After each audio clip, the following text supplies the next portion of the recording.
समाद्यास्सु मनसः सर्वार्थानामुपक्रमे यं नत्वा कृतकृत्यास्युभूतं नमामि गजाननम् सदाशिवसमारम्भां शङ्कराचार्यमध्यमाम् अस्मदाचार्यपर्यन्तां वन्दे गुरुपरम्परां योगिनं विश्वासाख्यम् अस्मत्तातस्वरूपिणम् आत्मलाभात् परं लाभं वक्तारं न कदाचन गीतार्थग्रन्थकर्तारं श्रीगुरुं प्रणमाम्यहम् योऽन्तः प्रविश्य मे वाचं धृतिं बुद्धिं प्रचोदयात् ॐ नमः सभाभ्यः सभापतिभ्यश्च वो नमः ॐ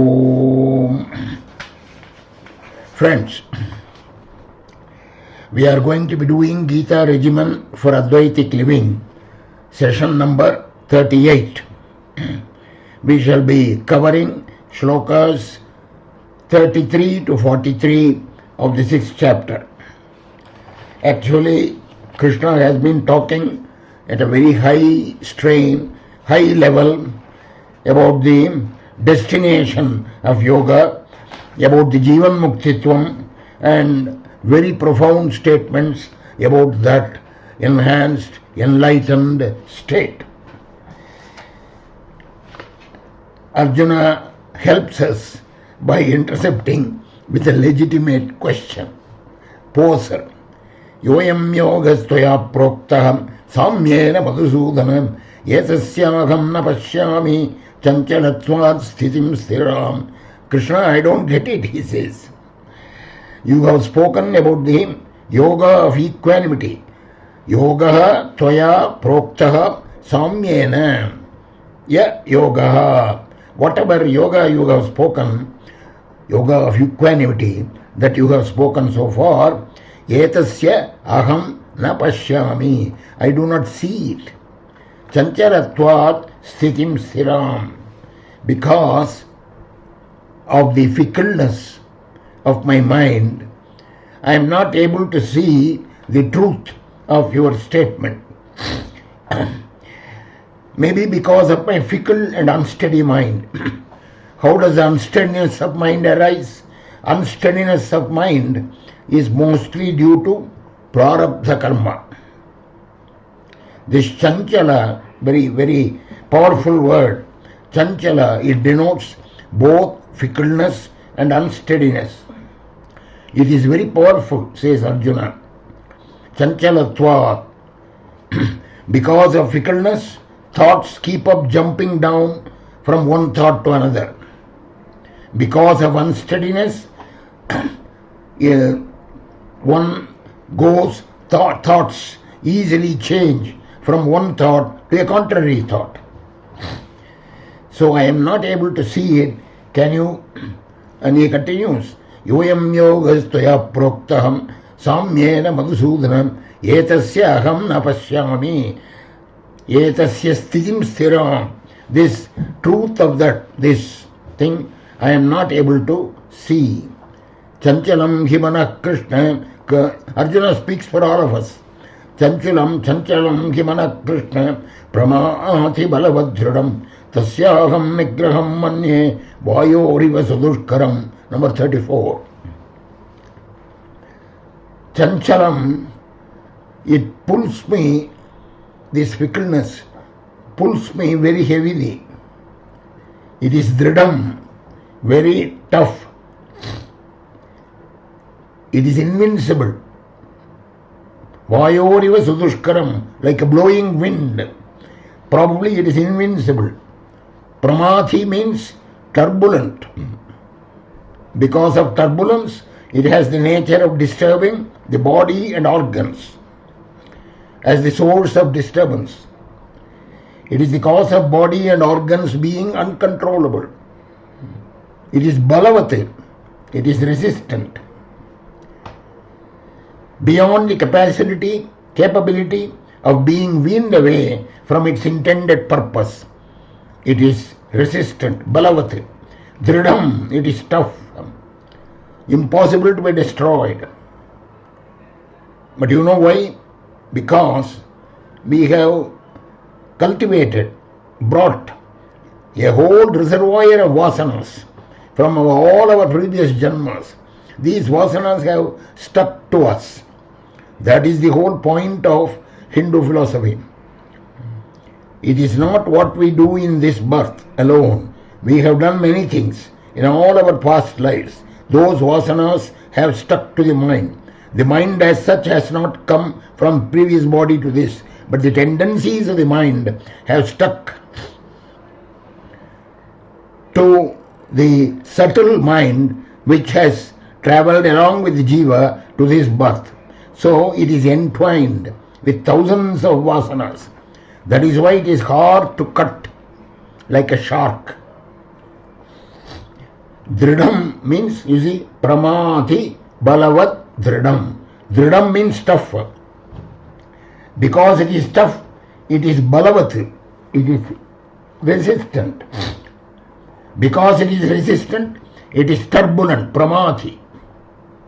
Because it is turbulent, the mind is chanchala, fickle and unsteady. So its nigraham, its restraint, control, to make it remain in a state without modifications. You see, modifications are vritti. These vrittis are the modifications in the mind, which make the mind go into various thoughts. The thoughts flow. So, the mind has to reach a state without modifications, without any vritti. That means, that is the meaning of controlling the mind. So, nigraham, tasya nigraham, sudushkaram, probably it is impossible. So, when Arjuna has expressed his doubt like this, on behalf of all of us, you see, Chanchalam hi manak Krishna pramati balavadradam. We can, all of us can sign underneath that statement. Because we know our mind is fickle and unsteady. Krishna has a very soft answer. No doubt, Arjuna, you are right. Asamshayam mahabaho. Sloka number 35. Asamshayam mahabaho manodirnugraham chalam abhyasena tu kaunteya vairagyena cha grihyate. Asamshayam, no doubt. You are right. Manaha durnigraham chalam. This fickle mind, it's very difficult to control it. It appears to be invincible. Of course, the opposing factor to the changing of the mind is nothing but prarabdha karma. But I assure you, abhyasena vairagyena grihyate. I assure you, Arjuna, you can control it by abhyasa, practice, and vairagya, dispassion. Abhyasa and vairagya are two key words, not only in this shloka, but in the entire philosophy of Hindu religion. These are very significant. These two words are very significant for any spiritual ascent. Ramana Maharshi, when he breathed his last, the Shishyas were standing around him. They asked for a last message. Swamiji, what can be? What is the last message? And you know what he said? Abhyasa, abhyasa, abhyasa. Practice, practice. Go on practicing. You see? So, vairagya has to be practiced. What is vairagya? Vairagya is of two kinds. Vairagya is dispassion. Dispassion means no desire for the coveted objects, covetable objects. But actually vairagya is of two kinds. People get vairagya because of some reason. It's called karana vairagya. We go to ceremony of a death ritual where the dead body is burnt or buried or whatever. We have accompanied the dead body at that, and then we you know the various the style of conversation. People, when they walk along, they along with the dead body to the burial ground or to the cremation ground, there is a certain vairagya that arises. Oh boy, life is, is not permanent. We have to be that. There is a certain way, every one of us, touch your heart, you will know. Every one of us will there will generate in us a certain vairagya. This is called smashana vairagya. Smashana vairagya. There is another vairagya. At the time of birth of a child, especially for the ladies, it is called prasava vairagya. After all that difficult birth, a vairagya arises, a dispassion. No, I shall not have any more child or children. Prasava vairagya. This is called prasava vairagya. These are called karana vairagyas. This kind of vairagya is only waiting for a chance to get back to the old habit, to the former state. Some slight change, something will happen to change their mind. As soon as they come back home, things will they forget this prasana vairagya. As soon as a few weeks are over after the prasava, that also is forgotten. So the prasava vairagya and the smashana vairagya, these are karana vairagyas. But vairagya has to come,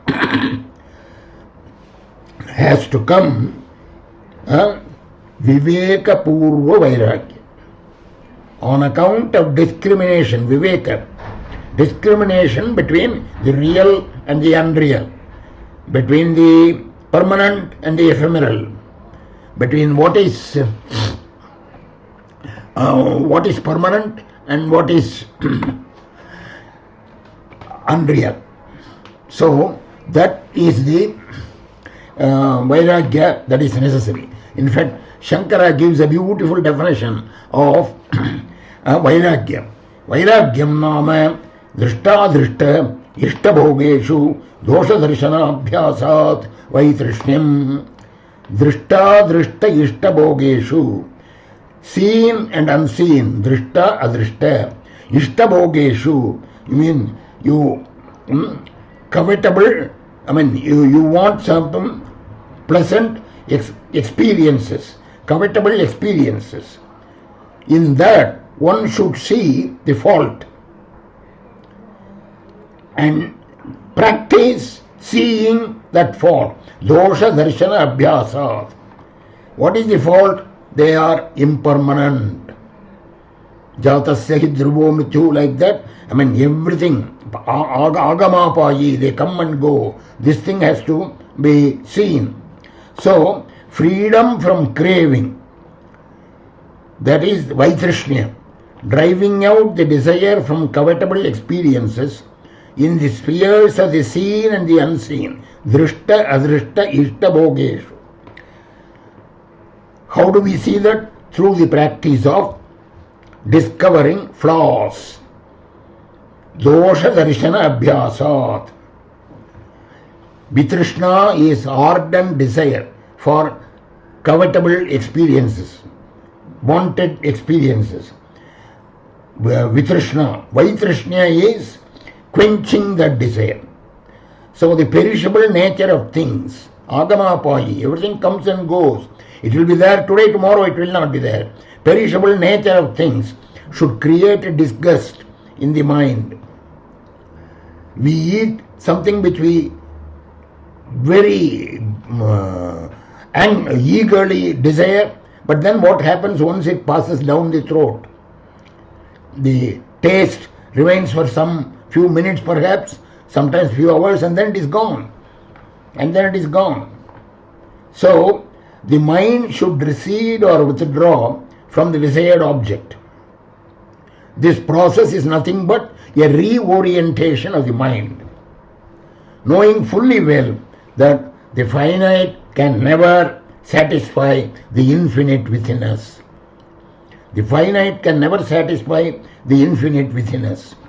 That is Vairagya. Bhartrhari, a poet who came after Kalidasa, has written 2 shatakas, actually 3. Niti Shataka and Vairagya Shataka. The third one is Shringara Shataka, is a romantic one. Forget it. The 2 Shatakas which are relevant to us, Niti Shataka and Vairagya Shataka. Vairagya Shataka There is a beautiful sloka. Bhoge roga bhayam, kule chuti bhayam, vitte nripalat bhayam. Bhoge roga bhayam. In enjoyment, there is a fear of disease. Roga bhayam. Kule chuti bhayam. You are born of great high birth. You are proud of it.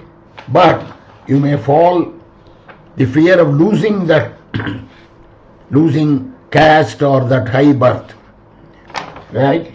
And vitte nripalat bhayam. Money, wealth. There is the government. There is the king. Nripalat bhayam. The fear of tyrants, of kings, bad government or whatever. Mane dainya bhayam, bale ripu bhayam, rupe jaraya bhayam. Mane dainya bhayam, you are great, honorable, but the fear of losing it.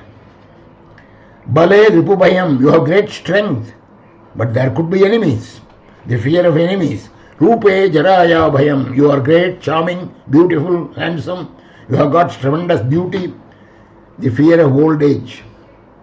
Shastre vadi bhayam, you must be a great scholar. You may be a great scholar, but there are scholars around the corner. So you have the fear of defeat from them.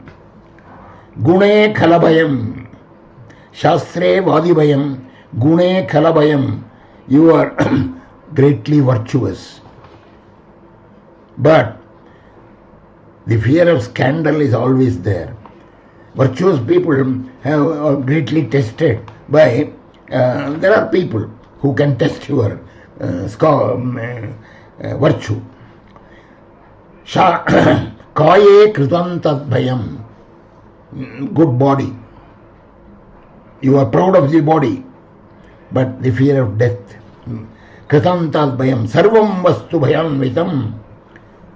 Everything is fraught with fear. Life, all is fraught with fear. What is not fearless? Vairagyameva bhayam.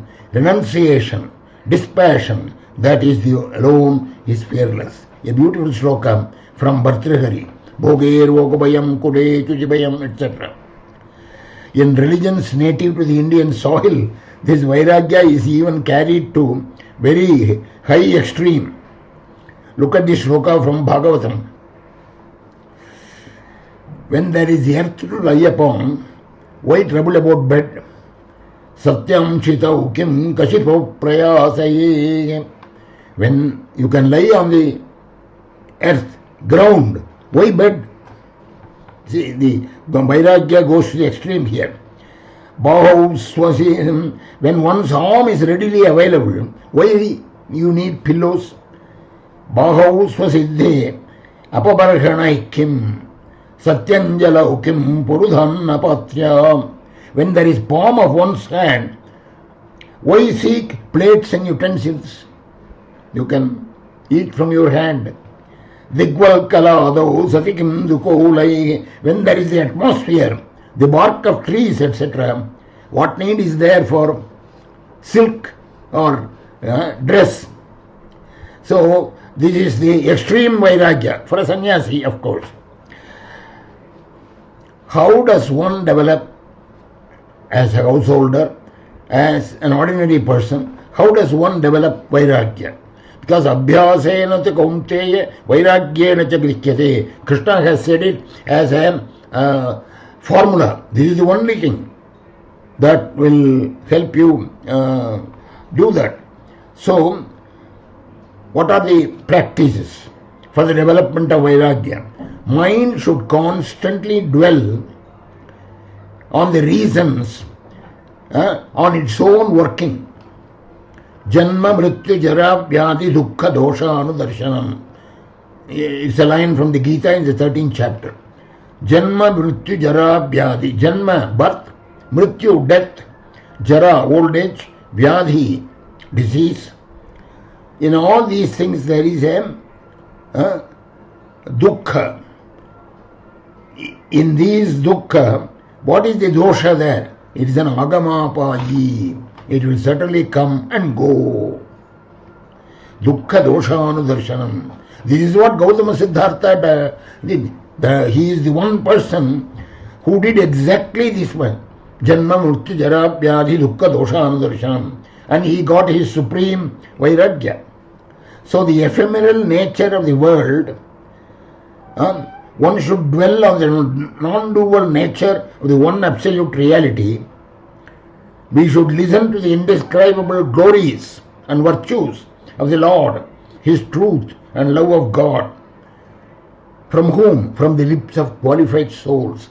Association, satsanga. This line which I said just now, Janma Mrityu Jara Vyadhi Dukkha Dosham Darshanam. Keep repeating this line and dwell on the meaning of that. That is the only way to see, to get Vairagya on everything. So, Abhyasena tu kaunteya vairagyena cha grikhyate. Underline that in red in your Gita book. Is one of the most famous lines. He continues in that strain. Shloka number 36. Asamyatatmana yogo dushprapa iti me mati vashyatmana tu yatata shakyo vaptam upayataha. I agree, Arjuna. Asamyatatmana yogaha dushprapaha. Yoga is difficult to obtain. Yoga dushprapaha. Asamyatatmanaha. The mind which has not been controlled. Uncontrolled mind. By a man, by a person of uncontrolled mind, it's very difficult for him to get this yoga. Vashyatmana, on the other hand, Vashyatmana, if one has controlled it by Abhyasa and Vairagya, Shakyaha, Avaptum Shakyaha, Upayatha. By that means, in yoga is, it is possible to attain the goals. Yogaruda Sadocchita, he says. In fact, Yoga Vasishta says everything is achievable through the proper application of human effort. Human effort is of two kinds. That which is opposed to the scriptures, it will always lead you to evil. That which is in accord with the scriptures will be helped by providence. You will get the providential help to go to the supreme goal. So yoga is attainable if you strive through proper means. Vashyatmana means one who has controlled the mind. Yatata, and make efforts. Yatata. Shakyaha avaptum upayataha. That is, it is possible to obtain it. Arjuna has been listening very carefully. But again he asks an interesting question, which is going to be very useful to all of us ordinary people. What happens to the soul of one who makes all the efforts but fails? He attempts but fails. What happens to him? That is Shloka number 37. Ayate shraddhayopetaham yogacharitamanasaham aprapya yoga samsiddhim kamgatim krishna gacchati. Aprapya yoga samsiddhim kamgatim krishna gacchati. He strives with deep faith. Shraddhaya upetaha. But his efforts are not complete. Ayati. He fails to accomplish self-control. Aprapya yoga samsiddhim. Complete self-control somehow is beyond him. And his life ends. Any reason. He fails to obtain perfection in yoga during this lifetime because death has robbed him halfway. Or because of lack of self-control, he might not have reached the Yogarudha stage. Such an individual seems to lose on both counts. He has lost the little joys of the sense objects because Sarva Sankalpa Sannyasi, he has thrown away all. In practicing yoga, the first thing to do is Sarva Sankalpa Sannyasi. He has to throw away all desires, all sankalpas. So he has done that. Perhaps he has done that. So he has lost little joys of sense objects. he has lost the absolute bliss in the hereafter. Absolute bliss in the life hereafter. You see, sense objects pleasure is Vishayananda. That is Brahmananda. Vishayananda is after all only a trace, though a little, of Brahmananda. He has lost on both counts. So, aprapya yoga samsiddhim kam gatim Krishna gacchati. Where will he go? What is his status? Will he be led to? Kam gatim Krishna gacchati. Kachinno vaya vibhrashtavam chinnabram ivanashyati. Apradhishto mahabhaho vimudo brahmanav pati. Kachinna, kachit na ubhaya vibrashtaha chinnabram iva nashyati. Ubhaya vibrashtaha, fallen from both. From both means the karma yoga he has stopped in between, in order to practice yoga, because he has thrown away all his desires. The rituals he has stopped. Because yoga rudasya saseva shamah karanam uchyate. There he has to stop everything, shama. So he has done that, and he has not obtained the end of the destination of the yoga practice, so fallen from both. Does he not perish like a scattered cloud? Chinnabram iva nashyati. Kachit. Kachit, chinnabram iva nashyati. Kachit is a beautiful word. Any Sanskrit sentence begins with a kachit. It is actually a question. Incidentally, in Valmiki Ramayana, Bharata is going to the forest to convince and bring back Rama back to the kingdom. So he goes with all his retinue. Finally he meets Rama, and certainly they embrace each other, and immediately Rama asks him 100 questions. There is a whole chapter number 100 of Ayodhya Kanda in Valmiki Ramayana. Beautiful chapter. Most of the shlokas there begin with Kachit. Kachit. It's called Kachit Sagga, therefore. And that is question. Everything is a question. Have you been faithful to your kingdom? Have you been faithful to the throne? Have you taken care of all your people? Have you employed the right type of ministers? So, you see, our parliamentarians and all politicians should read this sarga, understand it, and meditate on it. Everything that a king ought to do, he is asking question after question. Are you doing this? Do you fall a slave to sleep? Are you getting up early and thinking about? Are you consulting a few people, but not all, but not many people? Do you have excellent ministers who have this? All the questions. This Kachit Sarga is very interesting. Every shloka begins with a Kachit, and I would recommend it to all our politicians. You know what they are doing in parliament today. Anyway, Kachit na ubhaya. So here the question is, Kachit na ubhaya vibrashtaha chinnabram iva nashyati. Does he not fall like a scattered cloud, having lost on both counts? He is supportless, apratishtaha. He is vimudo brahmanapati, in the path taking him to Brahman.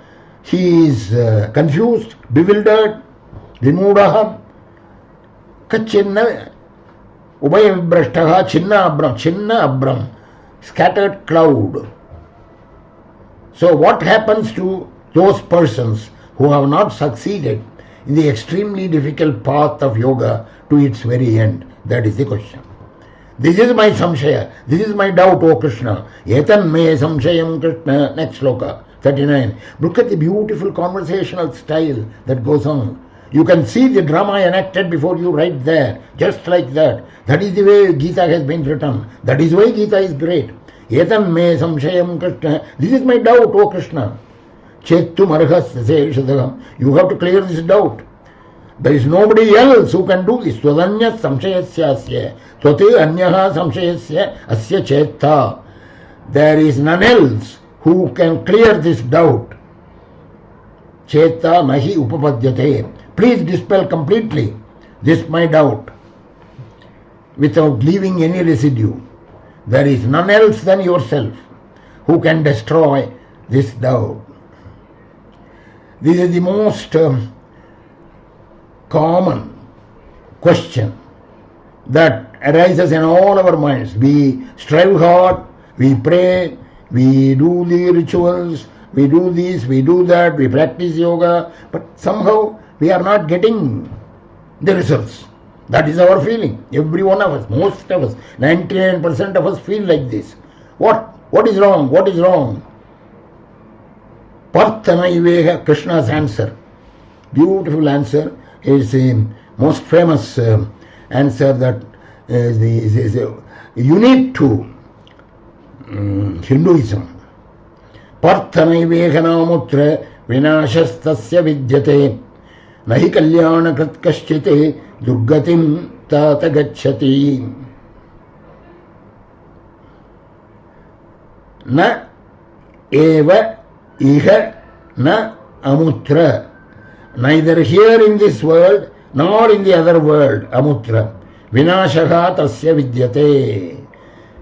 There is no destruction for him. What does that mean? Destruction of the spiritual ascent.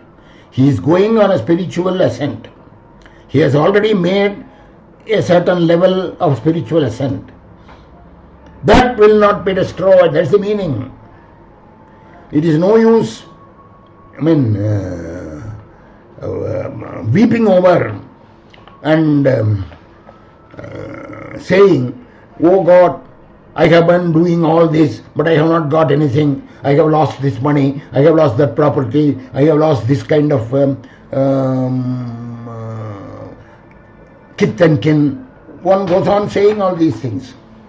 But when he says, Vinashaha tasya na vidyate, neither here nor there his destruction will happen. Nahi kalyana krit kaschite. Somebody who does good, kalyana kriti, kaschite, whoever, na durgatim gacchati, he never obtains durgati, deplorable course of life, he never comes to that. Tata is addressing, my dear son, my son. Nahi kalyana krit kaschite. And he explains in the next sloka, Prapya punyakritan lokan ushitva shashwati samaha shuchinam srimatam gege yoga bratto bijayate. This is what I said as the most wonderful, unique thing that distinguishes Hinduism from every other religion. The man has tried hard, he has not obtained, he has come to a certain level of spiritual ascent, but he has not reached the end. He dies, his life is over, or he is failed midway and dropped it. What happens to him? Nothing will happen, nothing bad will happen to him, says the Lord. Nothing bad does not mean that he will not, in the material world, he will get everything. No. Material world, that is separate. If people go to Tirupati and worship the Lord, come back, and when they come back, the bus turns over and many die. This happens. And this question always comes up. How is it that they have died? Then that means there is no God, that kind of thing. So, here the meaning of that is, Prapya punyakritan lokan. You see, such a good person will not obtain a deplorable course of life. Na durgatim tata gacchati kalyana krite kaschite. The same similar kind of assurance he gives in the 9th chapter. Kaunteya pratijani name bhakta pranashyati. My bhakta will never perish. will never perish does not mean that he will become a wealthy man, he will do everything. No. All his projects will succeed. No. Will never perish means the spiritual level he has reached will not be brought down. He will remain at that level in the next janma, in the succeeding janma. That is what Shloka number 41 says. In fact, again in Vishnu Sahasranama Palashruti, you have the statement, Navasudeva Bhaktanam Ashubham Vidyate Kuchiti. For the devotees of the Lord, Vasudeva Bhaktanam Ashubham Na Vidyate Kuchiti. Never does bad thing happen to them. What does it mean? The spiritual level will not be brought down. We are talking of the spiritual lesson alone. The other things depend on your prarabdha. So even devotees suffer. That is a different thing. We will come to that when we talk about Bhakti Yoga. So here, Shloka 41. Prapya Punyakritan. Understand this Shloka very carefully. Prapya Punyakritan lokane ushitva shashwati samaha shuchinam srimatam gege yoga brashto bijayate. Yoga brashtaha. Somebody who has practiced yoga, but for various reasons, it has been stopped midway, either because of death or because of some other reason he has stopped it. Yoga brashtaha. What happens? First of all, he goes to the heavenly world because he has done so many good things. He has to enjoy. He has to reap the benefits of that. Ushitva shashwati samaha punyakratan lokan. Great meritorious sojourns. Ushitva, stay there. Shashwati samaha. Hundreds of, we don't know how many years. I mean, I can't tell you the number. Several years. Shashwati samaha. Then what happens? Shuchinam, Srimatam, Gehe, in the house of Shuchinam, Srimatam, great noble soul or great rich soul. Shuchinam, or probably great noble and greatly rich. Both. Either. Both. We don't know. Shuchinam, Srimatam, Gehe, Yoga Brashtaha Abhijayate. He is born. This is the assurance that the Lord is giving. So, the one who has slipped from yoga goes and sojourns in the spheres of the meritorious world. He is then born in a home of pure and prosperous. Pure or prosperous or both householders.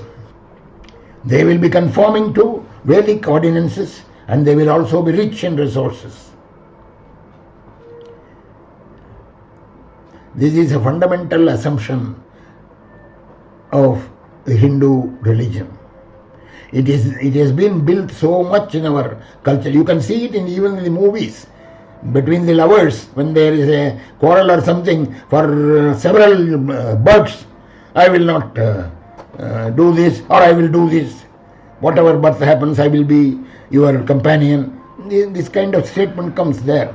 So this is ingrained in the Hindu culture for ages. It has Kamban, who has written the Tamil Ramayanam, certainly grew up in this culture, and he now and then casually builds into his verses, immortal verses, these ideas at the most inopportune time. I mean, unexpectedly. Look at this. Pondrina Siriyaya Punniyam Purindur Bola. I will translate it now. Kundugal Kurakku Veerar Kuvitthana Neruppu Koppa ஒன்றின் மேல் வீழ ஒன்று உதைத்தெழுந்து உம்பர் நாட்டுச் சென்று மேல்நிலை பெறாது தெரிந்தன சிகரச் Selli. The monkeys are bringing mountains and mountains to the person who is building the bridge for Rama, Nala. He is putting everything in the sea, and it is supposed to float. So more and more stones, not stones, big one, not big stones, actually hills, mountains, they are brought by the monkeys. Each one is trying to bring a bigger one. So when they come there, they throw it from the sky, so it falls on the hill or mountain which has already been dropped there. So when it drops, it breaks and small things flow in all the directions and they go high up, but they come back. They have to fall. How? Now the analogy is what Kamban uses. Shiriya aya punniyam purindor bola. You do a little good, meritorious thing, and what do? You go up to the heavenly place, but you live there, but you have to come back. You have to come back to this earth. This is the karma bhumi. This is where everybody has to be born in order to rise on the spiritual ascent. In the heavenly world, there is no question of spiritual ascent. Indra or Varuna or whoever who wants to have a spiritual ascent has to come to the Bharata Bhumi, earth, and go to a temple or a river bank and do his tapas. That is why you see in all our temples, in all our kshetras, all the pilgrimage centers, they say Indra came here and did tapas, Brahma came here and did tapas. They say that. They don't think it is just a story. It is all true. That is the whole importance of the Bharata Bhumi.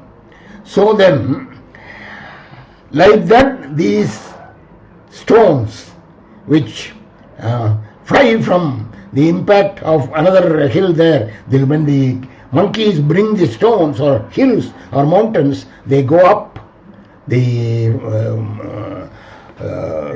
hill, the breakages, they go up and come down like that. So, prapya punyakritan lokan ushitva shashvati samaha. You go up to the heavens, you live there and enjoy all your the fruits of so many good things you have done, but after some time, maybe after a long time, you will come back.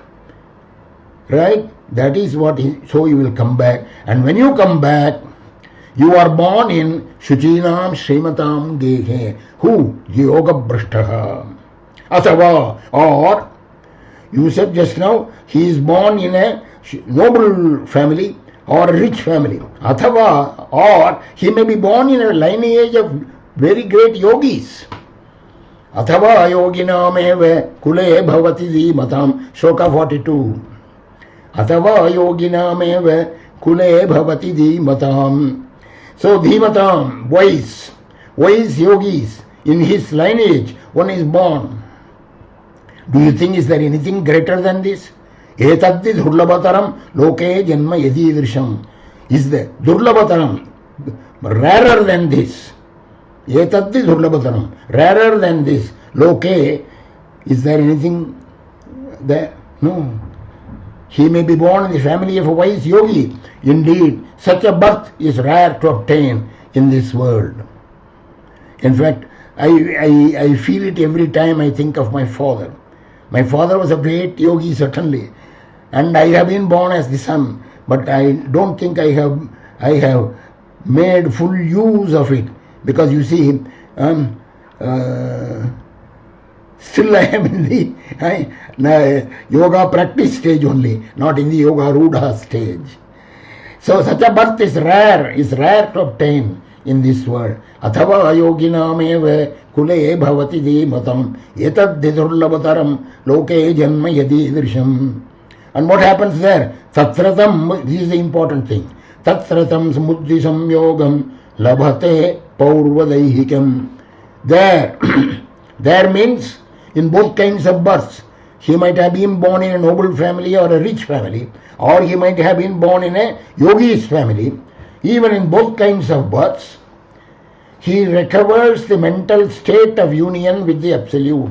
Buddhi samyogam labhate paurvadaihikam. Underline this. This is again very peculiar to the Hindu reincarnation tradition. What is this? Paurvadaihikam. In earlier births, whatever he has developed, of course, the mind does not carry all the memories but the mind carries the tendencies. So the mind was going in a certain direction. That direction is kept. So he recovers the mental state of union with the Absolute. Buddhi samyogam labhate. Earlier he has reached a certain stage in his spiritual ascent. He now starts from where he left. That is the beauty. Tatratam buddhi samyogam labhate paurvadaihikam yatate jatato bhuyagam samsiddhau kurunandana. That is why, suppose you go to a class of, yoga teacher, yoga teaching or Vedanta teaching, certain people understand quickly and are able to follow quickly. There are certain other people are not able to. So each one of them start where he has left in his previous janma. Yatate echatato bhuyaga samsiddhau kurunandana. So he now continues his effort. The wisdom of understanding the truth about the self, that is the buddhi samyoga. In fact, in Yoga Vasishta, Rama asks Vasishta a similar question. I am giving you something, a very profound truth from Yoga Vasishta, very similar to this. Here Arjuna asks, what happens if he attempts and fails? If the yogi on his path, spiritual ascent, attempts and fails, what happens to him? A detailed question, a more technical question is asked by Rama of Vasishta. Vasishta, who is teaching him Vedanta. Vasishta describes 7 different stages of, or planes, bhumika as they are called. 7 different stages of a knower of Brahman. The 7 different stages are, as you can see here, these are the 7 planes of spiritual ascent: Shubhecha, Vicharana, Tanumanasa, Sattvapatti, Asamsakti, Padarthabhavani, Turyaga.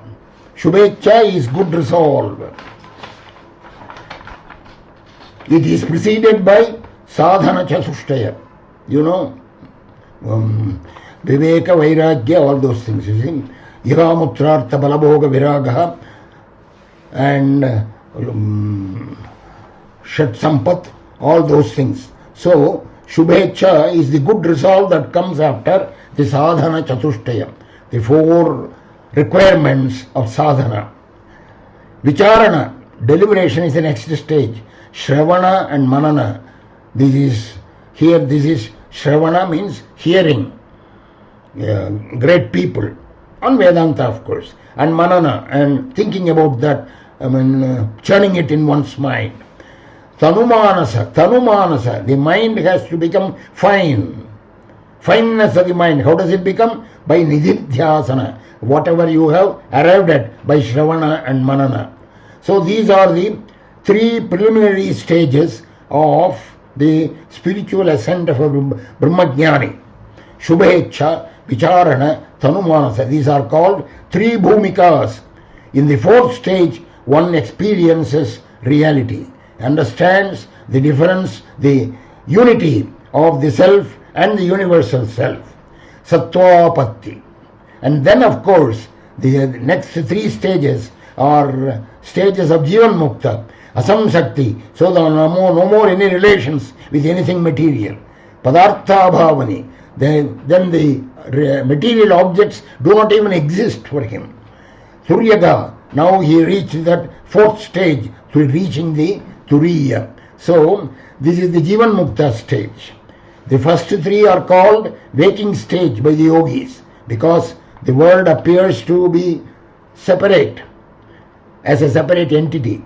The 4th here is the supersensuous realization of the identity of Brahman and the self. The remaining are stages of Jivan Mukti. So Rama asks Vasishta a beautiful question, similar to Arjuna's question.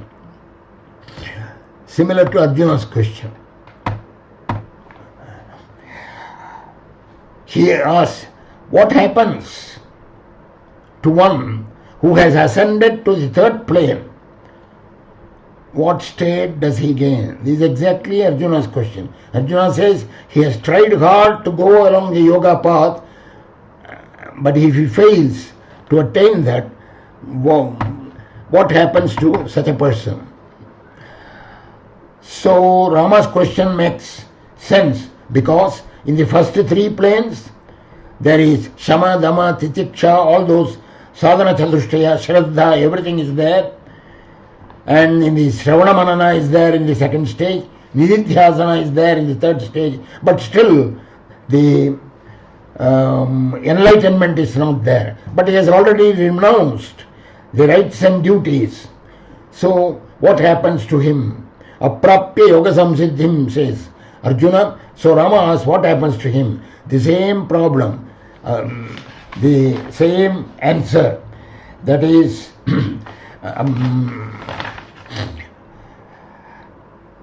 Yoginam prapya punyakritan lokan ushitva shashwati samaha. He goes to the various lokas, comes back, and athava yoginam eva kule bhavati devata. He is born in the house of a yogi, and tatratam buddhi samyogam. He continues where he left and he goes on the ladder of yoga, he says.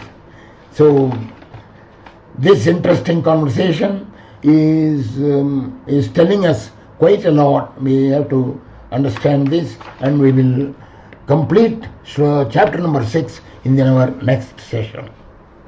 Swasti prajabhya paripalayantam nyayena margena mahim mahishah gobrahmanebhya shubhamastu nityam lokas samasta sukhino bhavantu.